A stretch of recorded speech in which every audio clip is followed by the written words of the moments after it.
And we're back. Acoustic freight train instrument, fill in the blank. Donation Inc. He's already he's fired up and ready to go. I want to introduce our next guest to you, Danny DeVore, who is the vice president of, I want to get this right, Acoustic Freight Train Instrument Donation. You could say AFTID. There you go. Everybody knows this is AFTID. Is he like this all the time? All the time. All the time. And Gerald Thomas, who is in charge of fundraising. You're a vice president, you're a fundraiser. Gentlemen, welcome. It's good to have you here. Thank you, Thank Sam. you. First, a little bit. Somebody bring me up to speed, and the folks at home, about Acoustic Freight Train. Acoustic Freight Train Instrument Donation is a 501c3 nonprofit. We've been together now about 2 years. We got incorporated with the state of Oklahoma, and what we do is we receive donated instruments from personal family members to musical institutions that have an excess of instruments that maybe they could donate for the cause. And then what my role is as the vice president and executive director is I go out and I find underprivileged children, I find schools and other public entities and private entities as well that could use a free musical instrument. We like to think of empowering youth through the power of music. You have varying responsibilities as a vice president, but Gerald, you're involved in fundraising and you've got a tough job.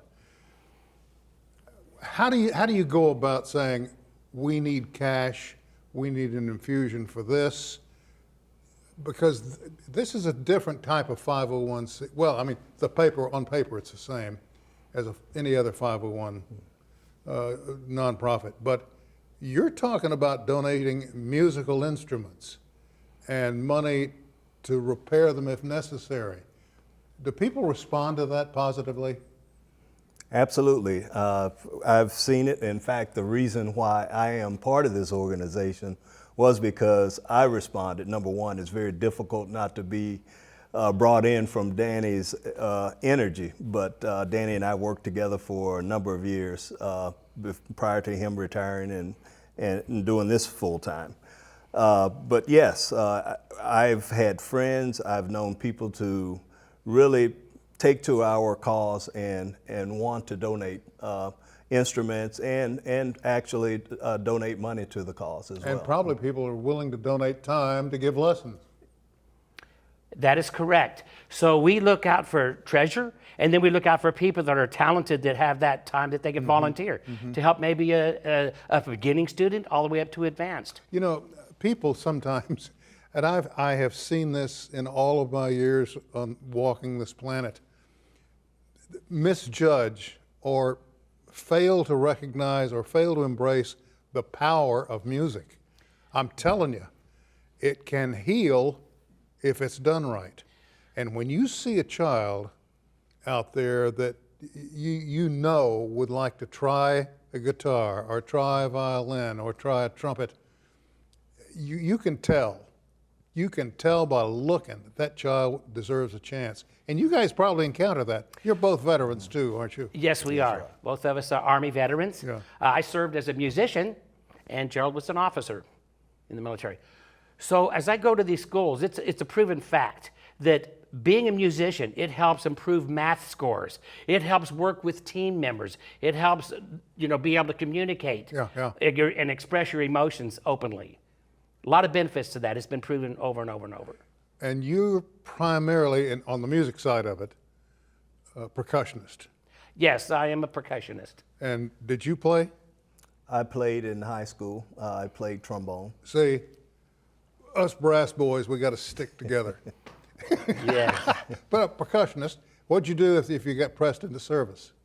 Forgive me? If they pressed you into service and put on your drums, we need you. Where'd you go?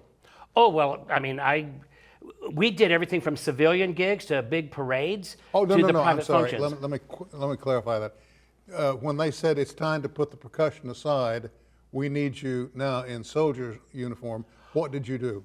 Oh, okay. So typically, as musicians, you still had to qualify on your weapon every year. You still had to have a PT test that you qualified for every year. So we did all of the musical functions, but we were soldiers first as well.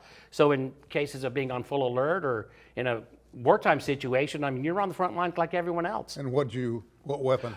Be typically, as a percussionist or bandsman, our roles were what they call litter bearers, where we carried the stretchers, and we were perimeter guards. So I would learn how to use an M60 machine gun. That's what I was going did. to say, well, there's a lot of rhythm there for a percussionist. You probably could shoot bursts of, I don't know, something by Glenn Miller. You definitely, as a never knows. percussionist, you definitely get the coordination factor in. Gerald, you were an officer. Why did you step away from it? I retired actually. Went all the way. I stayed in the reserves after I left active duty and retired out of the reserves about 8 years ago. If I were to ask you guys to both respond to this, I'd be curious to know, what do you need most right now? Do you need instruments or do you need money? And both of you can respond to that. Primarily what we would like is a donation of musical instruments. We also need money because that money does a lot of different things. It pays for lessons, it pays for accessories, and it pays for musical instrument repair. A person could go to our website. When they go to www.aft-id.org, when they go to that, they see a donate button right there on the front page. From that, they could get into the page where they can give us monetary donations, or they could donate a musical instrument. So there's a lot of different ways to support us. Gerald, what satisfaction have you been able to derive from this since you become involved?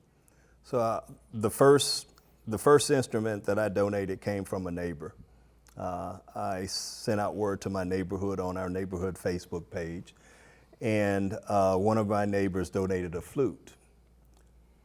The next week, Danny told me this is so appropriate because there was someone who had requested a flute from our website, and this person lost their flute that they had a long time in a fire.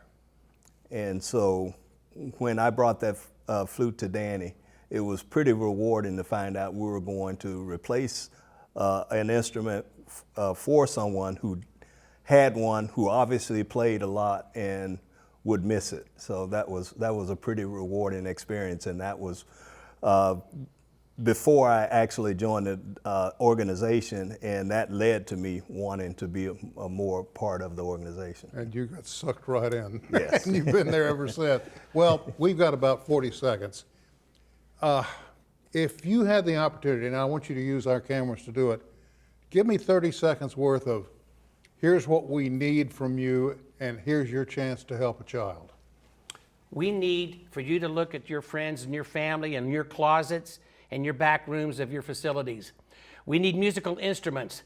These schools are so deprived of children being able to rent instruments. Not everybody can do that. If you have instruments laying around, do not let them sit there. Let us grab them. Quick word. We also would, if you don't have an instrument, we would love to have your money. All right. Well done, gentlemen. Thank you both. We'll have you back down the road, okay? Thank you, Sam. Thank you. Short break. We'll be back with more right after this.